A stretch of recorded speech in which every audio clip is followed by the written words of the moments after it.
चलिए अभी देखते हैं residential status of local authorities and artificial judicial person AGP.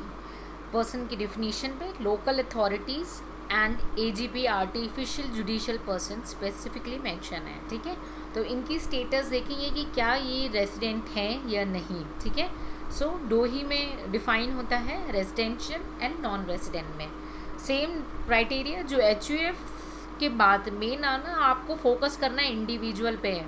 Individual concept clear हो गया ना एक बार से, और HUF to the extent HUF, उसके बाद सारे कॉन्सेप्ट इंटरलिंक्ड है, नॉट एग्जैक्ट है बट इंटरलिंक्ड है। ठीक है, चलिए देखते हैं रेसिडेंट कब होगा। ये तब होगा रेसिडेंट जब इसके कंट्रोल एंड मैनेजमेंट दोनों की बात हुई है। कंट्रोल एंड मैनेजमेंट की ऑफ इट्स अफेयर्स सिचुएटेड, वही आइदर होली या पूरे तरीके से भारत में होना चाहिए या पार्शली, अगर थोड़ा भी हुआ तो भी in India.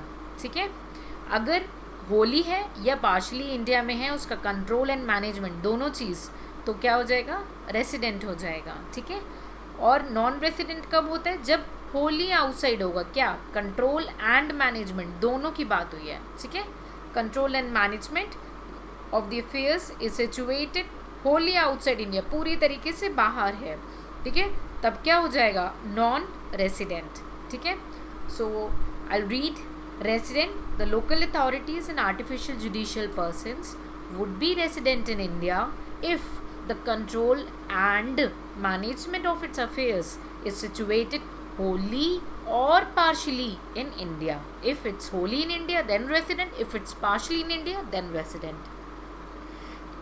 In case of non-resident, where the control and management, both control and management of the affairs is situated wholly outside India, they would become a non-residents. So I hope आपको clear हो गया हो local authorities and artificial judicial person.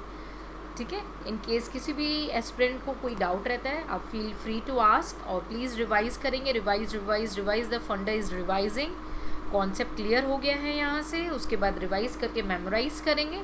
ठीक है, और उसके बाद जो है आप टेस्ट देंगे, टेस्ट ज़रूर देंगे, क्योंकि टेस्ट में हम यूपीएससी के पैटर्न को स्ट्रिक्टली फॉलो करते हैं। तो जिस तरीके से क्वेश्चन फॉलो स्टार्ट होते हैं उसी तरीके से क्वेश्चन आपके सामने लाएंगे। लाइक सीए एस्पिरेंट होते हैं तो आईसीए के अलग क्राइटेरिया रहते हैं, यूपीएससी के एस्पिरेंट होते हैं तो उनकी अलग क्राइटेरिया रहती है, यूजीसी के एस्पिरेंट होते हैं तो उनकी अलग क्राइटेरिया होती है। ठीक है, सो जो टेस्ट इसीलिए इम्पॉर्टेंट है कि आप उस पर्टिकुलर क्राइटेरिया, उस एग्ज़ाम की डिमांड क्या है उसको फुलफिल कर पाएँ। ठीक है, चलिए, so stay connected for the future learning.